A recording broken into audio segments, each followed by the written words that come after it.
Maharashtra bulletin, आपला महाराष्ट्र, आपली बातमी। नाशिक महानगरपालिकेच्या विशेष महासभेत शहरातील विस्कळीत पाणीपुरवठा आणि रस्त्यांवरील खड्ड्यांच्या मुद्द्यांवरून वातावरण चांगलंच तापल्याचं पाहायला मिळालं। सातपूरच्या प्रभाग 10 मधील एका जलकुंभात चक्क मेलेलं कबूतर आढळल्याचा गंभीर आरोप नगरसेवकांनी करत प्रशासनाकडे कारवाईची मागणी केली आहे। विशेष महासभेदरम्यान सातपूरच्या प्रभाग क्रमांक 10 मधील जलकुंभात मेलेलं कबूतर आढळल्याचा मुद्दा नगरसेवकांनी उपस्थित केला।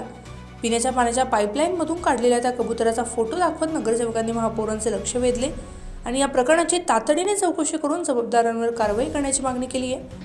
प्रभाग क्रमांक 10 नाशिक महानगरपालिकेतील सर्वात मागासलेला प्रभाग आहे। 82 साली नाशिक महानगरपालिकेमध्ये वर्गीकरण झालेलं पिंपळगाव बावलाव परिसर म्हणजे त्यामध्ये श्रमिक नगर, विश्वासनगर, राधाकृष्णनगर, जाधव संकुल, राज्य कर्मचारी, श्रीकृष्णनगर असा भाग येतो, सामंतनगर। या सगळ्या भागामध्ये त्यावेळेस पाईपलाईन जी झालेली 2000 साली आम्ही पिंपळगाव बावला या गावची जागा 50 एकर नाशिक महानगरपालिकेला कुठलाही मोबदला न घेता दिलेली आहे। 500 डोंगराजवळची जागा जी आहे कुठलाही मोबदला न घेता आम्ही जागा दिली। लाईन 2-2 इंची टाकलेल्या आहे।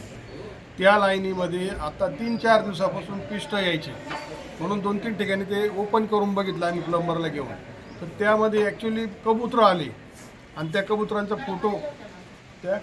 फोटो आणि व्हिडिओ आम्ही काढलेले आहे।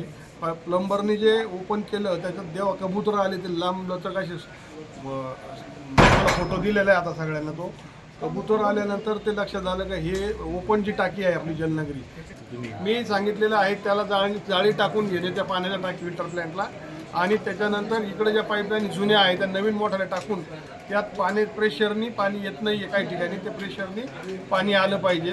आणि 2000 साली जे डांबरीकरण झालेलं आहे आमच्या प्रभागामध्ये त्यानंतर कुठल्याही प्रकारचं मेन रस्ता सोडा तर कुठल्याही प्रकारचं डांबरीकरण झालेलं नाही। त्यासाठी त्या प्रभाग क्रमांक 10चा सगळ्या पत्रकारांना पण मी आवाहन करतो की सगळ्या पत्रकारांनी पाहणी करून घ्या। दरम्यान या प्रकारावरून नगरसेवकांनी पाणीपुरवठा विभागाच्या कामकाजावर तीव्र नाराजी व्यक्त केली। दूषित पाणीपुरवठ्यामुळे नागरिकांच्या आरोग्याशी खेळ होत असल्याचा आरोप करत प्रशासनाला धारेवर धरलं।